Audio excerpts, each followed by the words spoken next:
We're going to get in a 9-passenger van, a Mercedes Sprinter van. This is the North Sea inlet. There's a deepwater port in back of us.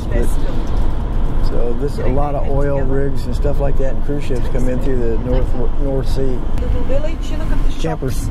Mostly got lovely hanging baskets out for the summer, decorated for the street. Long here anyway. Bathrooms, I guess. Dave and Shirley, where have you been? Down the road we go again. Trekking their way through the USA, boondocking while docking in the Taipei. We're going to get in a 9-passenger van, a Mercedes Sprinter van, and I'm not sure what we're going to do. They say it's a Sinclair tour today, so we're going to do everything Sinclair, and then I think we have 2 more days of doing everything else. So come along, we're on an adventure today for sure, and we're going to take you along as usual.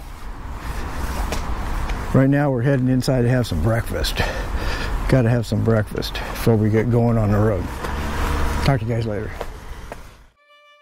When I first heard about the Scotland North Coast 500, I thought it was like a car race. No, actually, it's a route that you can take from Inverness to go up the east coast of Scotland all the way to the top, and then scoot over to the west coast and come back down to Inverness. There's all kinds of things to see, and there were many campers on the road. You wouldn't believe all the bees and little campers we saw along the way. In today's episode, we're going to be traveling up the east coast of Scotland on A9, and the big stop of the morning will be the Dunbarth Harbour, and there's a Sinclair Castle there too, and we'll learn a little bit about it. In this episode, we're really going to start digging into the background of the Sinclairs and how they came about, and if we have any relatives over here. So if you've missed the backstory, I'll put a card up and you can go back to episode 1 and check it out. This is the North Sea inlet. There's a deepwater port in back of us. So this a lot of oil rigs and stuff like that, and cruise ships come in through the North Sea.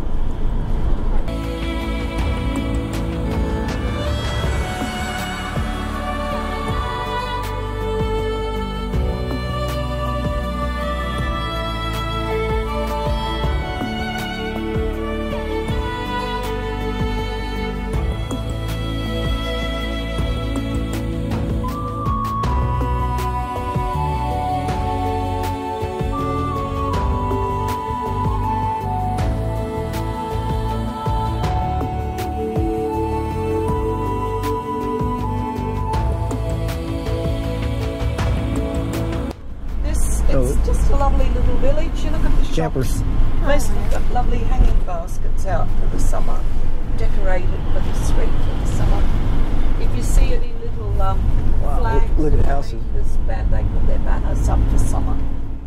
Bear in mind, these old buildings, the stone ones, were initially the property of the Sutherlands.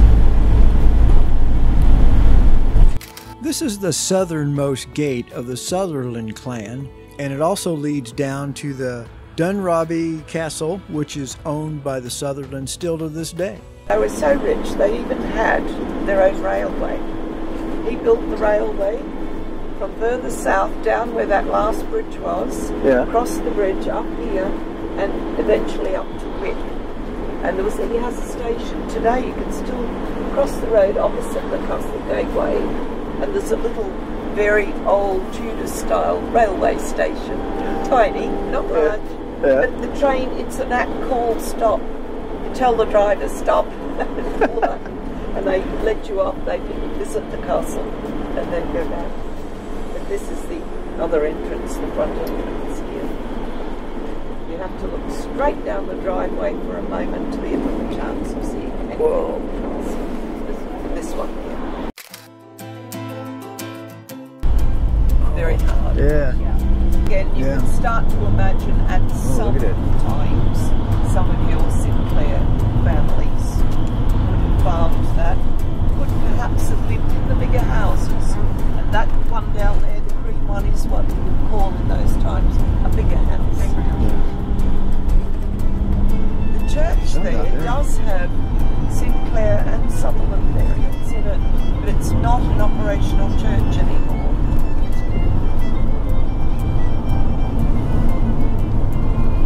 Wow, look at that. They got a little harbor down there.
Oh, look at that up there. Yeah, the bus behind us. Some kind of old building.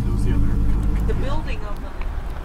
So she was saying something about that. It's one of the old Sinclair castles that, you know, people have taken over and then they want it back and fightings and all that stuff. And it's out there, but it's, you really can't get up to it anymore.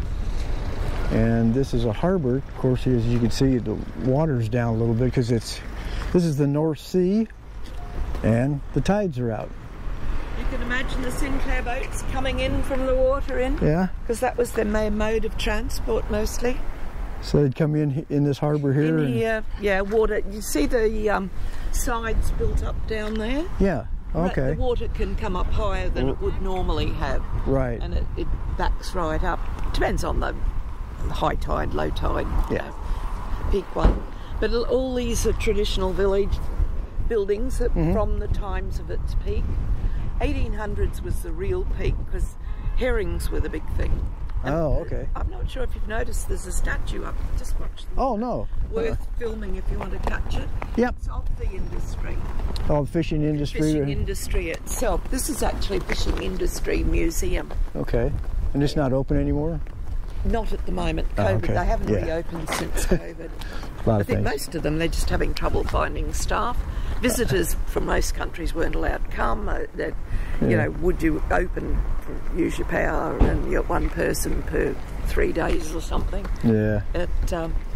Sad to say, but it is starting to come back, but the numbers are rising, so it's a very hard one to work out, really. Same thing in America. Yeah. Let me get down here and take some video of this. What's the matter? You were hot, now you're cold. Yeah. Yeah, we were warm and took the jackets off, and all of a sudden get outside where it's windy and cold. Look at the flowers, that's beautiful. Got some benches here we could sit on and just kind of watch out if it was a nice day. It's not too bad today, at least it stopped raining. All right. Ken and the Salmon from Highland River. Nice little statue of a boy pulling in the salmon. It's a pretty good sized one too. Let me take some video with the cell phone and see if I can zoom in out there a little bit. Try to hold the camera still.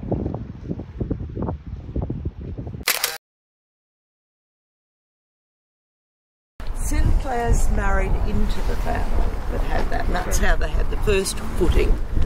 After that, they had a few touch-ups and took it, and then lost it, and took it, and lost it again.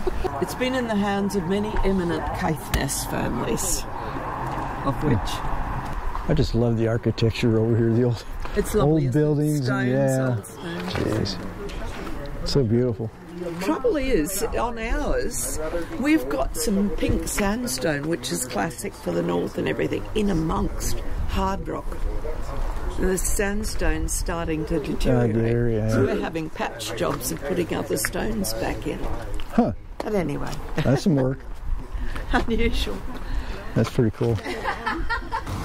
What's the designations of the flags? The different Scottish flag. Okay. For anyone who's interested, I just got a question, probably you'll wonder. The flag on the left is the Scottish flag. Yeah. The St Andrews. If you go to Malta, you'll look at it and think, gee, it's like Malta. And that's the Thurso flag, and see the Viking boat on it. Oh, okay. And that's another little link to your Sinclairs, because they married into the Vikings of Caithness. Cool. Any other questions? Thanks for coming along for the ride as we keep trekking north in Scotland looking for Clan Sinclair. In our next episode, we'll come across one of the oldest castles in Scotland, and it belonged to the Sinclairs. Then on to a chapel we discovered that was built by the Sinclairs in Wick, Scotland. So come along for the ride. You never know where we're going to end up.